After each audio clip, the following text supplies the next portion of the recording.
hot mess. After 12 hours of a flight, we are here, and the kids were so good. They literally slept the whole way.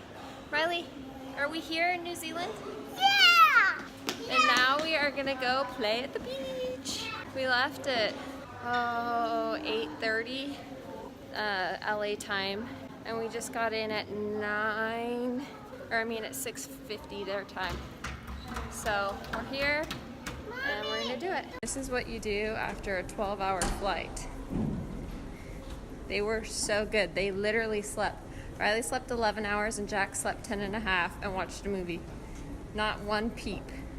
Run, run, run. Stretch those legs. Run as much as you want, Nuggets. Run, run, run. 12 hours. Riley, look, you have this whole hall to yourself. Would you ever get to just run as fast as you want down a hall? Go. Go. Jax, this way. Run away. Go.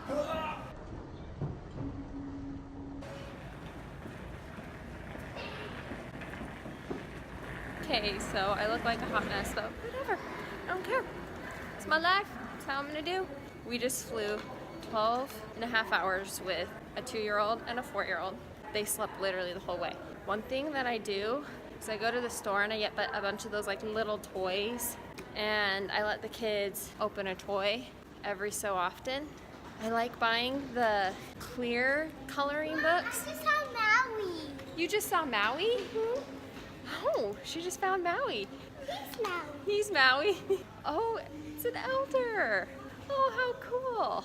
I try to fill a bag full of just random toys for the kids so that they can do that, and then I get some movies on the iPad. But Riley played with toys from Boise to LA. She played with toys the entire time and didn't even turn on an iPad. And then I make them do some work. So while they're here, they each have to go through a workbook, and at the end of their workbook, they get to pick out something, a souvenir from here. So that's one thing that I'm gonna start doing every time. Is I got Riley like a pre-kindergarten one, and then I got Jack's one that's colors and different sounds and stuff like that. I don't homeschool, but Riley's going to kindergarten next year, and so I want her to work when she's not at preschool in Boise. So every trip now I make her do a workbook throughout the trip when we're in the car or just breaks or whatever. So she has to do a few pages a day, and then they get to pick out a toy at the end. It's a good way to like get the kids to still be working, but also she knows she gets a toy, so she's super excited about every day waking up and be like, oh, let's do my letters, let's do my numbers. All right, well, 16 hours later, we got to rent our car and we're ready to, babe, what are you doing? In the seat. Oh, shoot. The steering wheel's on the other side. This is gonna get sketchy. Hopefully we survive. So we're at a restaurant at Cathedral Cove in the North Island in Hahai, and we're at this incredible restaurant. It is so freaking good. Okay, I do it. And there's birds everywhere, and they give you a water pistol for shooting birds. It is a bird hunting restaurant, and the food is insanely good. It's amazing. We have made it to our first beach, and the kids are in heaven, having a blast. Yeah, it's probably like 80 degrees, super nice. The water's a little chilly, but it's so nice out.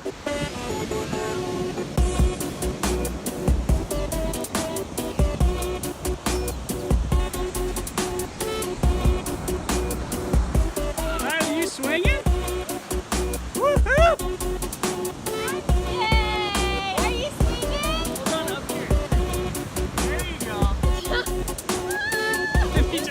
He just fails. Like, I'm done. Bye then.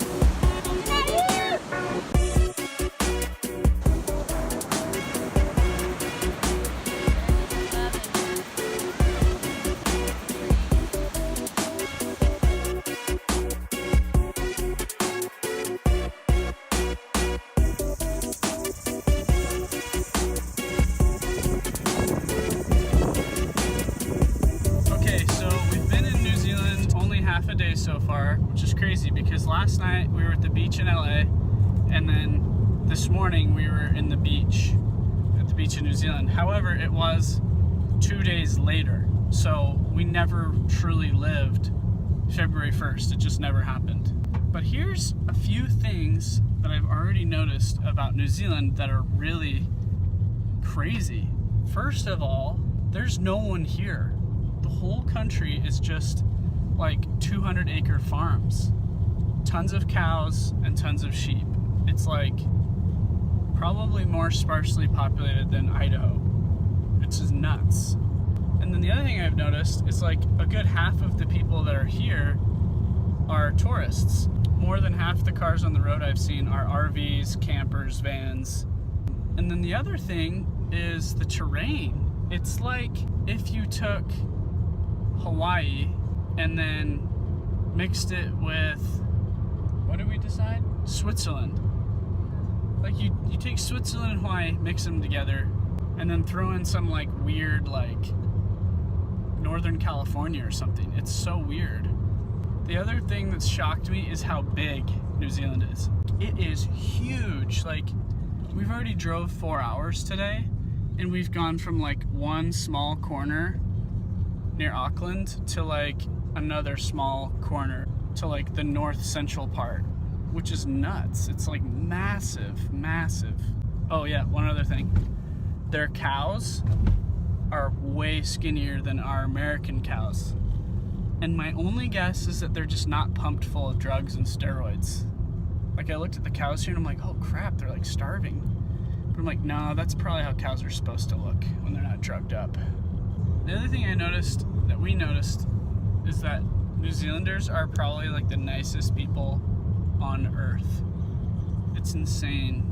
And I don't know, it's too early to tell, but it seems like the culture, there's like this undertone that I get that's kind of like Iceland vibe, where like people are just super like unified, very community focused, and just kind.